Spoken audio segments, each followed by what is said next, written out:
자, 우리 하나님의 말씀은 요한복음 17장 1절부터 12절까지 우리 합독하겠습니다. 요한복음 17장 1절부터 12절까지입니다. 시작. 예수께서 이 말씀을 하시고 눈을 들어 하늘을 우러러 가라사대 아버지여 때가 이르러 싸우니 아들을 영화롭게 하사 아들로 아버지를 영화롭게 하게 하옵소서. 아버지께서 아들에게 주신 모든 자에게 영생을 주게 하시려고 만민을 다스리는 권세를 아들에게 주셨음이로소이다. 영생은 곧 유일하신 참 하나님과 그의 보내신 자 예수 그리스도를 아는 것이니이다. 아버지께서 내게 하라고 주신 일을 내가 이루어 아버지를 이 세상에서 영화롭게 하였사오니 아버지여 창세전에 내가 아버지와 함께 가졌던 영화로서 지금도 아버지와 함께 나를 영화롭게 하옵소서. 세상 중에서 내게 주신 사람들에게 내가 아버지의 이름을 나타내었나이다. 저희는 아버지의 것이었는데 내게 주셨으며 저희는 아버지의 말씀을 지켰나이다. 지금 저희는 아버지께서 내게 주신 것이 다 아버지께로서 온 것인 줄 알았나이다. 나는 아버지께서 내게 주신 말씀들을 저희에게 주었사오며 저희는 이것을 받고 내가 아버지께로부터 나온 줄을 참으로 아오며 아버지께서 나를 보내신 줄도 믿었사옵나이다. 내가 저희를 위하여 비옵나니 내가 비옵는 것은 세상을 위함이 아니요 내게 주신 자들을 위함이니이다. 저희는 아버지의 것이로소이다. 내 것은 다 아버지의 것이요 아버지의 것은 내 것이온데 내가 저희로 말미암아 영광을 받았나이다. 나는 세상에 더 있지 아니하오나 저희는 세상에 있사옵고 나는 아버지께로 가옵나니 거룩하신 아버지여 내게 주신 아버지의 이름으로 저희를 보존하사 우리와 같이 저희도 하나가 되게 하옵소서. 내가 저희와 함께 있을 때 내게 주신 아버지의 이름으로 저희를 보존하사 지켰나이다. 그 중에 하나도 멸망치 않고 오직 멸망의 자식뿐이오니 이는 성경을 응하게 함이니이다. 우리 주먹 한번 주시고 하나님은 이름을 귀하게 여기신다. 시작. 하나님은 이름을 귀하게 여기신다. 하나님은 이름을 귀하게 여기신다. 하나님은 이름을 귀하게 여기신다. 하나님은 영이시기 때문에 우리가 이렇게 그분을 직접 눈으로 또 이렇게 손으로 만지거나 볼 수가 없는 분이십니다. 그분은 어떻게 일하시느냐? 그분의 이름을 주어서 그 이름으로 이렇게 일하시는 분이십니다. 그래서 모세가 이렇게 하나님 명령을 듣고 음성을 듣고 이스라엘 백성들을 애굽에서 이렇게 끌어내기로 할 때에도 모세가 궁금했지 않습니까? 내가 가서 우리 백성들에게 하나님께서 나를 너희에게 보내셨다 이렇게 말을 하면 그 사람들이 묻지 않겠습니까? 너를 보내신 자가 누구냐 이렇게 물었을 때 내가 대답할 말이 없습니다 했을 때 나는 여호와라 이렇게 분명히 이름을 말해 줍니다. 그래서 하나님은 그 이름으로 이렇게 일하시는 분이십니다. 그래서 하나님께서는 항상 자신의 존재를 이름에 다 담았어요. 그 이름에. 그러니까 우리가 하나님을 존중하는 것처럼 말할지라도 그 이름을 무시하면 결국 그것은 하나님을 무시하는 겁니다. 또 우리가 그 이름을 존중하면 그것은 곧 하나님을 존중하는 것으로 하나님이 이렇게 인정하신다는 것이죠. 볼 수 없는 하나님을 우리가 어떻게 섬기느냐? 그의 이름으로 우리가 하나님을 이렇게 섬기는 것입니다. 그래서 하나님께서는 그 이름에 대해서는 아주 이렇게 민감하십니다. 아주 예민하셔요. 그래서 우리가 율법을 이렇게 10계명으로 줄인다고 보았을 때 하나님에 대한 계명, 나를 이렇게 나 외에 다른 신을 두지 말아라. 또 하늘이나 땅이나 우상을 만들지 말아라. 이렇게 말씀하시고 세 번째 계명이 뭐냐면 내 이름을 망령되이 부르지 말라 그랬습니다. 망령되이라는 게 무엇이겠습니까? 장난삼아 허투루 부르지를 말라는 것이죠. 함부로 부르지를 말라는 것입니다. 그것이 하나님의 계명이었어요. 하나님의 이름을 부르지 말라는 것이 아니라 그 이름을 무시하면서 부르지 말라는 것입니다. 하나님께서 얼마나 그 이름에 신경을 쓰고 있는가를 알 수 있어요. 그 이름을 함부로 망령되이 부르는 사람은 반드시 죄가 있다는 것이죠. 죄 없다 아니하리라. 이것이 하나님이 말씀한 것입니다. 레위기 24장에 가보면은 더 심한 말을 하죠. 우리 한번 레위기 24장을 보시겠습니다. 24장 16절을 펴보시기 바랍니다. 자, 레위기 24장 16절 한번 같이 읽어보시겠습니다. 시작. 여호와의 이름을 회방하면 그를 반드시 죽일지니 온 회중이 돌로 그를 칠 것이라. 외국인이든지 본토인이든지 여호와의 이름을 회방하면 그를 죽일지니라. 여호와는 그 당시에 하나님의 이름으로 나타난 하나님의 이름입니다. 하나님의 이름을 만약에 회방하는 자가 있으면 다 돌로 쳐 죽여라. 그것이 설사 하나님과 그 당시에 상관이 없는 외국인이라 할지라도 돌로 쳐 죽여라. 하나님께서 그 이름을 얼마나 신경 쓰고 있다는 것을 이렇게 알 수 있지 않습니까? 한 구절 한번 더 볼까요? 말라기서 한번 보시겠습니다. 마태복음 앞에 있는 말라기서 한번 2장을 보시겠습니다. 말라기서 2장 2절 한번 읽어보시겠습니다. 시작. 만군의 여호와가 이르노라. 너희가 만일 듣지 아니하며 마음에 두지 아니하여 내 이름을 영화롭게 하지 아니하면 내가 너희에게 저주를 내려 너희의 복을 저주하리라. 내가 이미 저주하였나니 이는 너희가 그것을 마음에 두지 아니하였습니다. 참 무서운 말이잖아요. 우리는 자꾸 복 쪽으로만 생각하니까 하나님은 좋은 것을 주시고 넘치는 것을 주시고 이렇게만 이해하니까 쉽게 생각하는데, 하나님이 말씀하시기를 만약에 너의 삶이 네가 만약에 나를 영화롭게 하지 아니하면 내가 너에게 있는 복을 저주하리라. 하나님이 저주한다는 말을 쓴다는 게 무섭지 않습니까? 누구에게 저주하느냐? 누구의 복을 저주하느냐? 그 이름을 영화롭게 하지 않는 사람, 회방하지 않는 것도, 회방하는 것도 큰일이지만 그 이름을 영화롭게 하지 않는 것도 얼마나 큰 죄라는 것을 알 수가 있습니다. 흔히 우리는 그냥 상관하지 않으면 중간 가면 괜찮다고 생각하는데, 사실은 그의 이름 앞에 그 이름을 영화롭게 하는 것도 매우 중요하다는 것을 새삼스럽게 이렇게 우리가 알 수가 있습니다. 어찌되었든 하나님은 그 이름에 관하여 아주 신경 쓰고 계시고, 하나님의 이름에 관해서는 매우 사람의 목숨을 쳐서 죽이라 할 정도로 민감하게 지금도 보고 있다고 하는 것을 우리는 깨달아 알아야 됩니다. 그래서 하나님은 그 이름을 아주 귀하게 여기시는 분이 바로 우리 하나님이십니다. 우리 인간에게도 그런 속성이 있죠. 누군가가 내 이름을 부르면서 칭찬을 하면 참 기분이 좋지만, 내 이름 부르면서 만약 누군가가 욕을 했다고 들으면 간접적으로 돌려 들어도 기분이 좋을 리는 없습니다.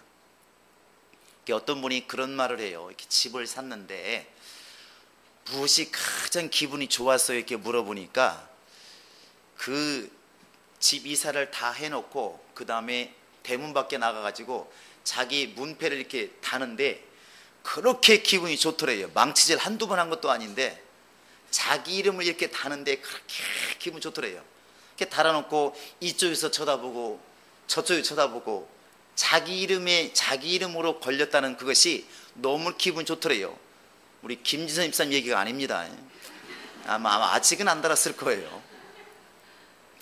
근데 그 집을 샀을 때 그 집을 산 전체의 기쁨이 어디에 있느냐? 이름을 단 그곳에 있었다는 것이죠. 자기 이름으로 된 집, 그 이름 하나 때문에 그 집 전체에 얻은 기쁨이 다 표현이 되지 않습니까? 신앙생활은 바로 그런 거 아니겠습니까? 하나님께서도 그 이름에 하나님의 모든 것을 담겨 주었다는 것이죠. 다 주었다는 것입니다. 그 속에, 하나님의 이름 속에 명예가 담겨 있고 하나님의 기쁨이 담겨 있고 하나님의 진노하심이 다 담겨 있다는 것입니다. 담겨 있다는 것이죠. 그런데 예수가 누구시냐? 그 아버지의 이름을 가지고 오신 분이 바로 예수님이십니다. 전능자의 이름, 복의 근원이시고 생명의 근원이신 그 아버지의 이름을 가지고 오신 분이 바로 우리 예수님이십니다.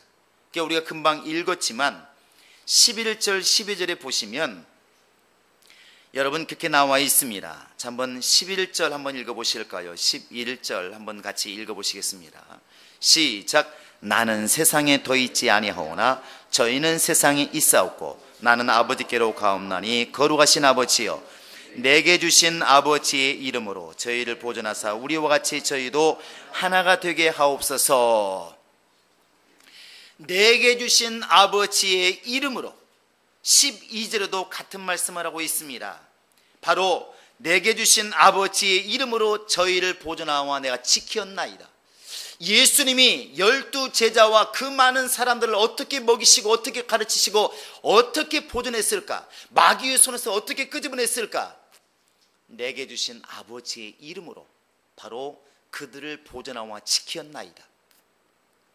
바로 아버지의 이름은 사람의 영혼을 보존하여 지킬 만한 능력이 있다는 것을 예수께서 직접 말씀하셨고 내가 바로 그 이름을 가지고 왔다고 이렇게 알고 있습니다. 그렇게 표현하고 있죠. 우리는 이미 알고 있습니다. 마태복음 1장 21절에 아들을 낳으리니 마리아에게 명령하는 것이죠. 아들을 낳으리니 이름을 뭐라 해라? 예수라 하라. 어떤 분은 의예수 그러는데 예수입니다. 아들을 낳으리니 이름을 예수라 하라. 왜 예수라 해야 됩니까? 저는 저희 백성을 저희 죄에서 구원할 자이심이라. 예수라는 그 이름, 바로 그 이름은 아버지, 육신의 아버지, 육신의 어머니, 육신의 할아버지가 지은 게 아니라 전능하신 하나님이 바로 성령을 통하여 미리 알려주신 겁니다. 이름을 예수라 하라. 그래서 예수님이 이것을 알고 있는 것이죠. 바로 아버지의 이름을 내게 주어서 아버지의 일을 하라고 나를 보내셨다. 이것을 이미 예수는 알고 있다는 것입니다. 아버지 전능하신 그 아버지의 이름으로 이 땅에 오신 분이 누구냐? 바로 예수님이십니다. 예수님이시죠. 그래서 예수는 계속 그런 말을 하고 있어요. 나를 보내시니 나를 보내시니 나를 보내시니. 오늘 또 말하고 있지만 요한복음 8장에서도 계속 말합니다. 한번 볼까요? 자, 요한복음 그 앞에 있으니까 8장을 펴보시기 바랍니다. 자, 8장 하면 16절 볼까요?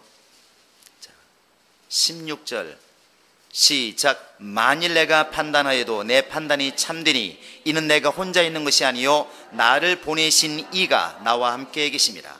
나와 함께 계신 이것을 분명히 말하고 있습니다. 자, 29절에도 시작. 나를 보내신 이가 나와 함께 하시도다. 나를 보내신 이. 여러분이 나를 보내신 이란 말을 잘 들어보시면 홀로 스스로 왔다는 것입니까? 누군가가 보냈다는 것입니까? 누군가가 보냈다는 것이죠. 그분이 바로 하나님이십니다. 어떻게 보냈느냐? 그 자신의 이름을 주어서 하나님의 이름인 예수 이름을 주어서 이 땅에 보내신 분이 예수님이시고 예수는 그것을 스스로 이제 알고 있다는 것이죠. 이 알고 있다는 말을 여러분 다른 뜻으로 하면 잘 이렇게 이해해 보시기 바랍니다. 하나님 나를 보냈다. 사람들이 이렇게 말하시죠. 그래서 어쩌라고? 이렇게 말하는 것은 나를 보내셨다고 말하는 것은 그 말 속에 무슨 뜻이 있냐면 나는 내 맘대로 못 산다는 뜻이 담겨 있어요. 쉽게 말하면 대통령이 어떤 장관을 불러서 옆에 나라 가가지고 저번에 싸운 것 좀 화해 좀 하고 오시오 했을 때 그 장관이 가가지고 무슨 말을 하겠습니까? 그 나라 대통령 만나서 무슨 말을 하겠습니까? 대통령이 시킨 그대로 하지 않겠습니까? 우리나라 대통령께서 화해하기를 원하십니다. 지난번 사건은 잘못했다고 그러니까 용서하시고 우리 좀 친하게 지냅시다. 이렇게 대통령의 말을 전하는 것이 잘하는 것이지 가가지고 또 오래간만입니다. 이 나라 좋은 곳이 어디입니까? 놀러 갑시다. 이렇게 하면 이제 이 사실은 죽는 거죠. 오면 끝나는 것입니다. 그러니까 아버지가 아버지 이름을 내게 주어서 나를 이 땅에 보내었다는 뜻은 뭐냐면 내 마음대로 살 수 없는 나는 살 수가 없는 자다. 나를 보내신 아버지의 뜻대로 살 수밖에 없는 그러한 자라는 것을 내포하고 있는 것입니다. 그래서 예수님의 고백을 잘 들어보시면 그렇게 되어 있어요. 한번 요한복음 6장을 보시기 바랍니다. 6장, 요한복음 6장 한번 38절을 펴보시기 바랍니다. 자, 시작.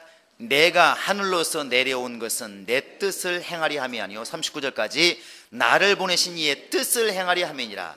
나를 보내신 이의 뜻은 내게 주신 자 중에 내가 하나도 잃어버리지 아니하고 마지막 날에 다시 살리는 이것이니라. 자, 38절에 보시면 내가 하늘로서 온 것은 곧 예수가 이 땅에 오신 것, 아버지의 이름으로 이 땅에 오신 것, 또 아버지 입장에서 보면 예수의 이름을 주어서 이 땅에 예수를 보내신 목적이 무엇이냐? 아버지의 뜻을 이루려고 이 땅에 보내셨다는 것이죠.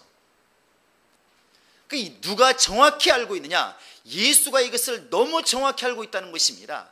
사람들은 그것이 안 보이니까 야, 저가 목수의 아들이 아니냐? 사람의 아들이 아니냐? 더 나아가서는 저 형제들 우리와 함께 있지 않느냐? 또 예수가 능력을 행할 때는 야, 대단하다. 저분을 우리가 왕으로 삼으면 참 좋겠다. 저분이 우리의 왕이 되면은 적군이 과연 쳐들어올 수가 있겠는가? 굶주려 죽을 사람이 있겠는가? 예수를 왕으로 삼자. 별 사람 다 있습니다. 왜? 예수밖에 안 보이니까. 그러나 예수 자신은 너무 정확히 알고 있다는 것이죠. 나는 내 뜻을 행하려고 이곳에 온 것이 아니라 나를 보내신 하나님의 뜻을 행하려고 이 땅에 왔다. 곧 내가 지금 아버지의 이름으로 이 땅에 왔다고 하는 것은 내 이름을 드러내려고 하는 것이 아니라 아버지의 이름을 드러내고 그분의 일을 완성하려고 나는 이 땅에 온 것이다. 그러니까 너희가 나를 왕으로 삼으려고 해도 좋은 일일지 몰라도 나는 그렇게 하지 않는다는 것이죠. 이 자기 뜻과 아버지 뜻이 가장 크게 충돌된 게 무엇이냐면 겟세마네입니다. 마지막 기도죠. 자기 목숨 걸고 기도하는 기도 아니겠습니까? 그 기도의 내용이 뭡니까? 너무나 잘 알지 않습니까? 아버지, 할 수만 있으면 이 잔인에게서 지나가게 하옵소서. 나 살기 원합니다. 나 저렇게 힘들게 죽지 않고 싶습니다. 근데 그때 예수께서 자기 뜻을 분명히 말하시고, 그러나 내 원대로 마시고 아버지의 원대로 되기를 원하나이다.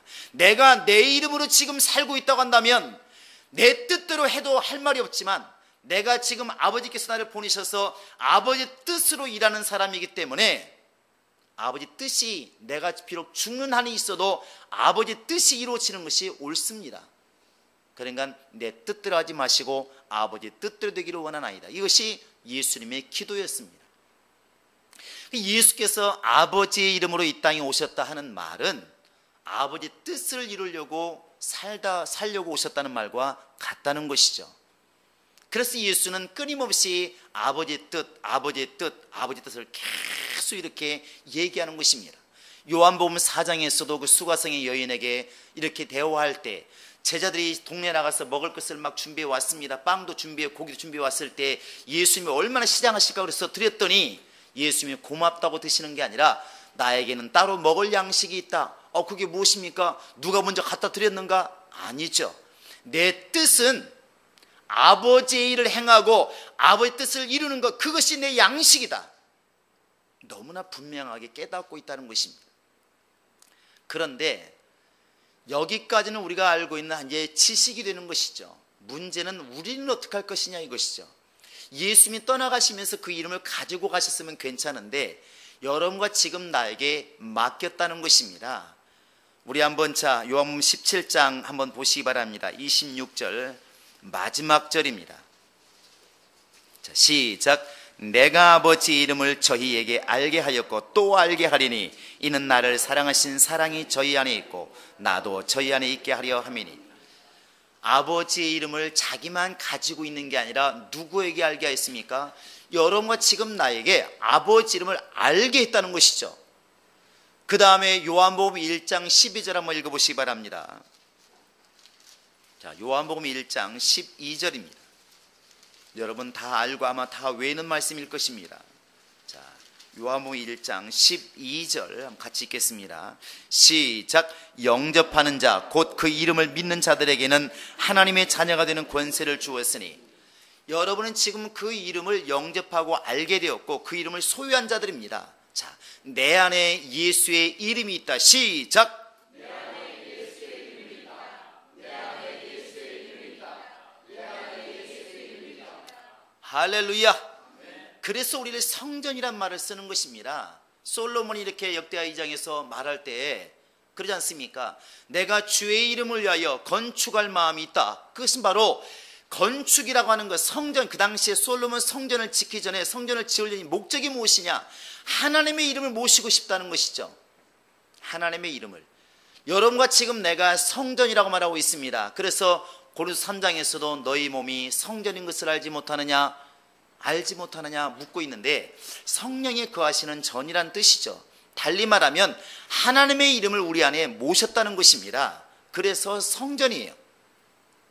그 하나님 아버지의 이름을 내 안에 두었다는 것이 무슨 의미가 있느냐면은, 이제 예수의 이름을 믿는 사람들, 그 예수 이름을 영접하는 사람들은 예수와 같이 자기 인생을 살아서는 안 된다는 것을 말하고 있는 것입니다. 예수 믿고 예수 이름을 영접했으면 예수님처럼 때로는 내가 하고 싶은 일이 있고 내 뜻이 있을지라도 예수와 같은 기도를 해야 됩니다. 내 뜻대로 마시고 아버지의 뜻대로 되기를 원합니다. 그게 진짜 신앙인 아니겠습니까? 그게 믿음 아니겠습니까? 할렐루야. 그래서 우리가 방금 읽은 것처럼 바로 말라기 2장 2절에서 나의 이름을 영화롭게 하지 아니하면 내가 너희 복을 저주하리라 그랬는데, 반대로 생각하면 이제 여러분과 지금 내가 그 이름을 영접했으니 그 이름을 영화롭게 해야 되지 않겠습니까?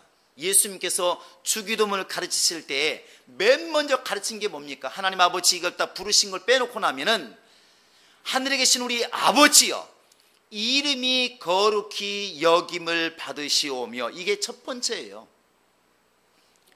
무슨 시험에 들지 않고 일용할 양식을 달라고 기도하고 이런 것은 뒷문제고, 가장 먼저 하나님 아버지 딱 불렀을 때 왜 그러느냐 물었을 때 이름이 거룩히 여김을 받으시옵소서, 하나님의 이름을 가장 높이는 것이 으뜸이었다는 것입니다. 첫 번째였다는 것이죠. 예수의 이름을 내가 지금 가졌다고 하는 것, 하나님 아버지 이름을 가졌다고 하는 것은 예수와 같이 자기 인생을 살고 싶은 마음이 있고 아버지 뜻을 이루고 싶은 마음이 있었을 때 자기 뜻을 접고 아버지 뜻을 이루려고 하는, 그것이 진짜 아버지 이름을 영화롭게 하는 것입니다. 그래서 우리 예수 믿는 사람들이 살기가 힘들다는 것이죠. 세상 말로 퍽퍽하다는 것입니다. 힘든 것입니다. 내 마음대로 살면 무슨 걱정이 있고 무슨 힘든 게 있겠습니까? 그러나 예수와 같이 자신의 뜻을 버리고 아버지의 뜻을 따라야 되기 때문에 힘든 겁니다. 예수님 말씀하신 것처럼 너희가 나를 따르려거든 너희 십자가를 지고 나를 쫓을 것이니라. 십자가 우린 다 알고 있지 않습니까? 뭡니까? 십자가는 내 이름에 영광을 주는 직분이 아닙니다. 내가 곧 있으면 죽어야 될 형틀을 내가 짊어지고 가는 것이 십자가를 지는 거 아니겠습니까? 죽는 것 뻔히 알면서도 갈 수밖에 없는 그것이 바로 이제 십자가를 지는 것입니다. 이쯤에서 우리가 반대로 생각해 보면, 그러면 타락이 무엇일까? 타락이라는 게 과연 무엇일까?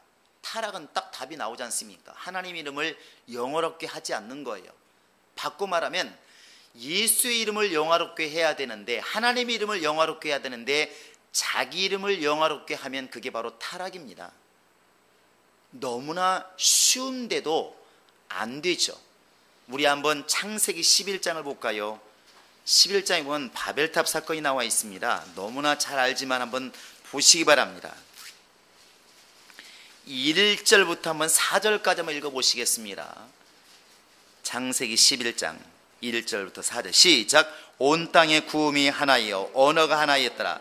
이에 그들이 동방으로 옮기다가 신할 평지를 만나 거기 거하고 서로 말하되 벽돌을 만들어 견고히 굽자 하고, 이에 벽돌을 돌을 대신하여 역청으로 진흙을 대신하고 또 말하되 성과 대를 쌓아 대 꼭대기를 하늘에 닿게 하여 우리 이름을 내고 온 지면에 흩어짐을 면하자 하였더니, 왜 하나님께서 바벨탑을 흩으시고 그들을 바로 징벌하시는가? 다른 게 아닙니다. 왜 탑을 쌓았을까? 왜 탑을 쌓았을까? 그것도 신할 평지에서. 평지를 만나니까 너무 먹고 살기 살만하니까 그들이 생각하기를, 야 여기 너무너무 좋다, 이제 우리 이름을 내자, 살만하니까 우리 이름을 내자, 그래가지고 탑을 쌓습니다. 바벨탑 어디까지? 하나님이 계시는 곳까지 한번 탑을 쌓아보자. 하나님이 있는 곳을 기억하는 것까지는 좋았는데 문제는 자기 이름을 낸다는 것이죠. 이게 타락입니다. 산지에서 먹을 것이 없을 때는 그렇게 하지 않았을 것인데, 왜? 먹고 살기 힘드니까. 그런데 평지에 오니까 이제 먹고 살만하니까, 너무 살기 편안하니까 이제는 우리 이름을 내자. 근데 이게 사람이 가는 길이 다 똑같아요. 교회든 세상에 있으면 먹고 살만할 때는 앞뒤가 안 보입니다. 앞뒤가 안 보여요. 열심히 일만 합니다. 그런데 이제 좀 더 먹고 살만해서 집도 생기고 통장에 잔고도 생기고 돈이 남들보다 조금 많아지면 그 다음에 반드시 추구하는 길이 있습니다. 그게 뭐냐면 자기 이름을 내는 것입니다. 그래서 동네에서 콩쿨 대회 한다고 그러면 찬조금도 좀 내고 반드시 걸어야 됩니다. 아무개 얼마, 시골에 어릴 때부터 그랬어요. 이렇게 콩쿨 대회 앞에 딱 줄이 걸려 있습니다. 이장님 5만 원, 김씨아씨 3만 원. 그게 뭐냐면 이름을 낸 거예요. 이름을 낸 겁니다. 그렇게 걸어줘야 보람을 느껴요, 돈 있는 사람들은. 그래서 사람들이 돈을 벌어서 부자가 되고 사장이 되었으면 그냥 편안히 살면 되는데, 반드시 국회의원이나 시의원이나 대통령 나가는 게 뭐냐면 명예입니다. 그 사람이 먹고 살기 힘들어서 나가겠습니까? 정말로 국민을 위해서 나갈까요? 아닙니다. 우리 다 알지 않습니까? 안 믿습니다. 여의도를 독도로 옮겼으면 좋겠다고 우리가 말하지 않습니까? 그들끼리 좀 살았으면 좋겠어요. 나올 땐 다 말합니다. 이 몸 한 몸 불살라서 여러분을 살리겠습니다. 선거 끝나면 얼굴도 안 보입니다. 자기 이름을 내고 싶다는 것이죠. 그런데 그들이야 예수를 안 믿으니까, 하나님의 이름이 없으니까 당연한 것이지만, 예수 이름을 가진 사람이 예수와 같이 자기의 삶을 살지 않고 아버지를 위한 삶을 살아야 되는데, 자기 이름을 내려고 노력하고 있다고 한다면 그게 바로 타락이라는 것입니다. 그게 타락이라는 것이죠. 지난번 제가 말씀드렸지만 교회들이 오늘날 많이 힘들어졌어요. 그러니까 목사도 욕먹고 교회도 욕먹고 궁극적으로는 하나님이 욕먹습니다. 기독교인들 막 가슴을 치잖아요. 어제도 이렇게 누군가 이렇게 글을 올린 거 읽어보니까 교회가 죽었다, 한국 교회가 죽었다, 이렇게 막 썼어요. 어떤 분이, 목사님이 또 댓글을 달았어요. 죽을 것 같은데 아직 안 죽은 것 같다. 그런데 안 죽었다고 말하기는 좀 그러니까 죽어가고 있다, 이렇게 말하는 게 옳을 것 같다, 이렇게 말해요. 죽었다고 하기에는 뭔가 존심이 상한 것이죠. 왜 이런 일이 벌어지냐면 그 이면에는 다 명예가 있습니다. 명예가. 교회가 좀 커졌을 때에 정말 그 교회를 위해서 힘을 다한 청지기가 자기 이름을 포기했더라면 절대로 교회는 그렇게 안 갈 겁니다. 어느 교회가 자기 교회 이름을 내기 위해서 몸부림치지 않고 예수를 드러내겠으면 몸부림쳤더라면 교회가 그렇게 되지를 않을 겁니다. 그런데 예수라는 이름을 사용해서 교회가 컸는데, 어느 날 내 이름을 자꾸 앞세우기 시작하고 예수라는 이름을 앞세워서 교회가 커졌는데, 그 교회 이름, 우리 같으면 행복한 교회겠죠. 이 교회 이름을 너무나 자랑하다 보니까 이 교회 이름에 누가 눌리냐면 예수 이름이 눌린다는 것입니다. 사람들이 어느 교회는 너무 잘하는데 그 교회에서 전하고 있는 예수는 못 보는 것입니다. 누구 잘못일까요? 교회 잘못이라는 것입니다. 그게 타락 아닌가요? 그 사람들이 하나님을 알았으니까 하나님 계신 곳까지 탑을 쌓았겠죠. 바벨탑을 쌓는 사람들이 하나님 몰랐으면 탑을 쌓겠습니까? 하나님 계신 곳까지 한번 탑을 쌓아보자. 거기까지는 좋은데 우리 이름을 내자가 문제라는 것이죠. 우리 이름을 내자. 그래서 우리가 지금 살고 있는 목적이 무엇인가를 우리 스스로에게 끊임없이 물어야 됩니다. 무엇 때문에 지금 살고 있는가? 무엇 때문에 공부하고, 무엇 때문에 밥을 먹고 있고, 무엇 때문에 지금 돈을 벌어야 되고, 무엇 때문에 건강해야 되고, 누가 물었을 때 답을 하라는 것이 아니라 우리 스스로에게 물었을 때 가감없이 양심껏 대답해서 나는 정말 예수님 때문에 그런다고 말할 수 있으면 그 사람은 굉장히 충만한 사람이에요. 그런데 교회 안에서도 서글프지만 잘 안 된다는 것이죠. 교회를 말하기는 좀 안타까워서 4월 초팔일 날 이렇게 절에 지나가다 보면 마당부터 시작해서 노란 이름이 위에는 등이 있고 그 다음에 이름 써 있는 이 리본이 있습니다. 거기에 뭐가 써 있나 보더니 다 이름이 써 있어요. 제가 아는 이름도 많이 있더라고. 아는 사람은 아니리라 믿습니다. 이름이 다 마당 가득히 써 있어요. 왜 이름을 내었을까요? 설화산 올라가다 보니까 기와가 있습니다. 절 옆에 기와가 쫙 있어요. 기와에 이름을 씁니다. 왜 쓴 것 같습니까? 왜 쓴 것 같아요? 질문해 볼까요? 여러분, 이름을 안 쓰면 부처가 기억을 못한다. 이름을 안 쓰면 돈을 잘 안 낸다. 사람들이 어떤 것 같아요? 이거 물어보는 게 웃기지 않습니까? 답은 뻔한 겁니다. 답을 뻔한 거예요. 왜 교회에서 여러분 이름을 자꾸 불러야만 헌금이 더 나올까요? 사람 명예가 그 속에 담겨 있습니다. 틀림없습니다. 사람은 내 공을 알아주지 않으면 누구나가 서운하게 돼 있어요. 그 서운함을 못 이기면 영적 생활이 어려워지는 겁니다. 그 공을 알아주기를 누구든지 원하는 거예요. 그래서 그 공을 누군가가 알아주지 않고 가르치면 막 승질이 나는 것이고 살아있다는 것이죠. 말로는 말합니다. 성경 공부할 때나 배울 때는 침례받을 때 침례의 의미가 무엇이냐? 물속에 들어갈 때 누구는 죽고, 그렇게 내가 알아주지 않으면 성질나고 성질부터 옛사람은 다 장사 지내고 물에서 올라올 때는 그리스도로 옷 입은 새 사람이 올라왔다 이렇게 말합니다. 가르치기도 그렇게 가르치죠. 이제부터는 고린도서 5장 10절에 나와 있는 것처럼 새로운 피조물이다 이렇게 말합니다. 새로운 피조물. 나는 어제까지 사람이 아니야. 욕심 많고 정말 그런 사람이 아니야. 그렇게 분명히 고백을 했는데도 불구하고 내가 무언가를 했을 때 알아주지 않으면 속에서 꿈틀꿈틀 올라오는 게 있지 않습니까? 그건 우리의 본성의 본성. 완벽하게 안 죽었다는 것이죠. 노골적으로 예를 들어보면 교회 안에서도 마찬가지입니다. 누군가가 돈을 많이 벌어서 교회를 지었을 때 여러분 한 번도 그 사람의 이름을 언급하지 않고 하나님이 교회를 지었습니다. 할렐루야 우리 하나님께 영광 돌리시다로 끝나버리면 그 교회를 지은 사람이 목사님 진짜 감사합니다. 나 하마터면 상 뺏길 뻔했어요. 이렇게 말할까요? 아무 소리 없이 집에 갈까요? 우리 교인들은 안 가기를 바랍니다. 그런데 대다수는 속에서 꿈틀꿈틀 올라오겠죠. 그리고 믿음 있다는 사람이 친구가 와서 목사에게 말할 거래. 목사님 그러면 안 돼요. 그 사람 시험 듭니다. 한 번은 언급해 주셔야지.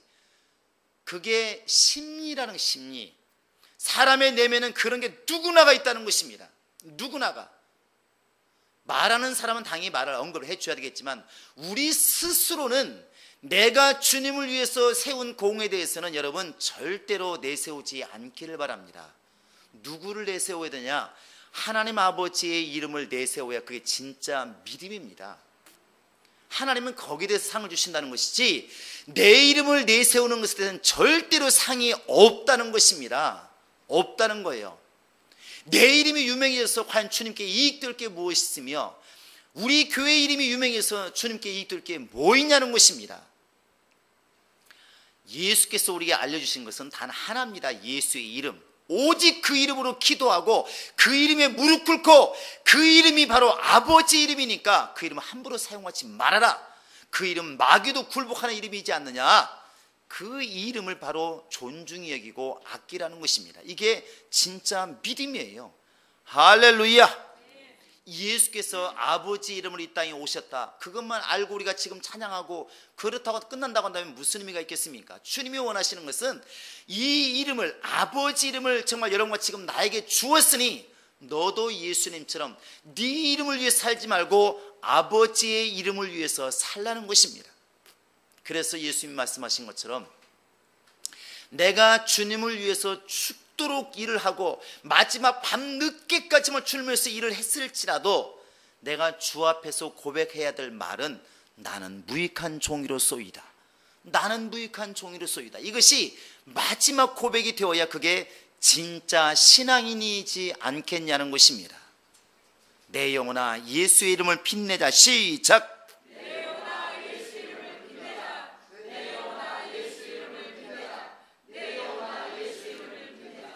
여러분 이제 여러분들은 내일이면 또 세상으로 돌아갑니다. 불신자를 만날 것이고 바로 믿지 않는 환경을 만날 것이고 가서 여러분 어떻게 행동하시겠습니까? 어떻게 말하시겠습니까? 과연 어떤 능력을 가지고 나가겠습니까? 바로 다윗이 사무엘상 17장에서 보면은 이렇게 말하고 있습니다. 45절에 골리앗을 만날 때 힘으로는 도저히 불가능한 그 원수를 만났을 때 너는 단창과 칼을 가지고 나한테 나왔느냐? 나는 전능하신 하나님의 이름으로 네게 나왔노라. 그 이름으로 결국 골리앗을 쓰러뜨립니다. 왜? 그 이름 속에 하나님의 능력이 담겨 있기 때문에 그렇습니다. 여러분, 내 이름이 아니라 이제부터는 예수의 이름으로 사시기를 바라고 예수의 이름을 위하여 사시기를 바랍니다. 그것이 능력입니다. 공부하는 우리 학생들은 왜 열심히 공부를 해야 되느냐? 내게 주신 그 예수의 이름이 욕먹지 않기 위해서. 내 공부를 못하면 어떻게 예수 믿는 사람 저렇게 지질이 공부를 못하냐? 이런 소리 들으면 예수님이 영광을 가리기 때문에 그래서는 안 되지 않습니까? 열심히 공부해야 됩니다. 이제부터 정말 예수님처럼 내 뜻이 아니라 아버지의 뜻을 위한 그런 삶, 아버지를 위한 삶, 아버지 이름을 영화롭게 하는 그런 삶을 살기 위해서 기도할 줄 아는, 그렇게 자신을 굽힐 줄 아는 그런 정말 겸손한 성도가 우리 모두가 될 수 있기를 예수의 이름으로 축원합니다. 할렐루야. 자, 주목 주시고 내게 예수의 이름이 있다 할 때 여러분들은 나는 주님을 위해 살 것이다 이렇게 고백하시기 바랍니다. 내게 예수의 이름이 있다. 내게 예수의 이름이 있다. 내게 예수의 이름이 있다. 여러분, 이 시간 눈을 감으시고 이 시간만큼이라도 기도해 보시기 바랍니다. 자신을 돌아보시기 바랍니다.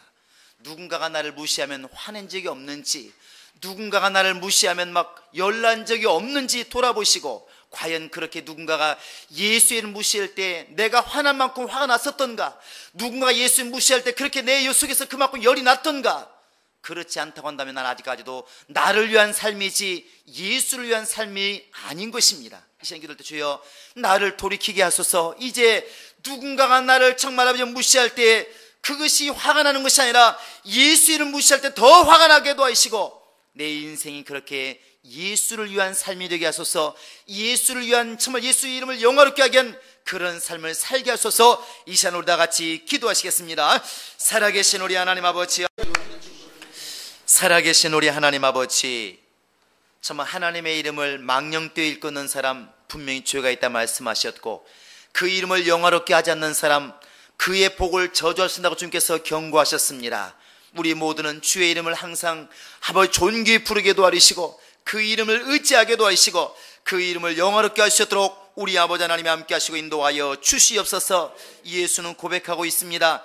아버지께서 내게 하라고 주신 그 일을 내가 이루어서 아버지를 이 세상에서 영화롭게 하셨다고 말씀하셨으니, 우리 또한 이런 고백이 우리의 고백이 되시도록 역사하시고 인도하여 주시옵소서. 주님께서 내게 하라고 주신 일을 내가 다 이루어서 이 세상에서 내가 주님을 영화롭게 했다고 고백할 수 있는 믿음 있게 도와주시고, 일생을 살아가면서 내 이름을 내기 위해서, 내 소원을 이루기 위해서 몸부림치는 자들이 아니라 내게 주신 아버지의 그 일을 위해서 몸부림치게 도와주시고, 아버지 이름을 영화롭게 하기 위해서, 아버지 이름 빛나게 하기 위해서 노력하고 살아갈 수 있는 우리 모두가 될 수 있도록 하나님이 함께 하시고 인도하여 주시옵소서. 감사하고 예수님의 이름으로 기도합니다. 아멘. 이제는 우리 구주 예수 그리스도의 은혜와 하나님 아버지의 극진하신 사랑과 성령의 교통하심과 인도하심이 정말 하나님 아버지의 이름 곧 예수 이름 앞에 무릎 꿇고 그 이름을 일생 동안 영원롭게 하기에 작정한 모든 심령들 머리 위에 이제로부터 영원토록 함께 있을지어다. 아멘.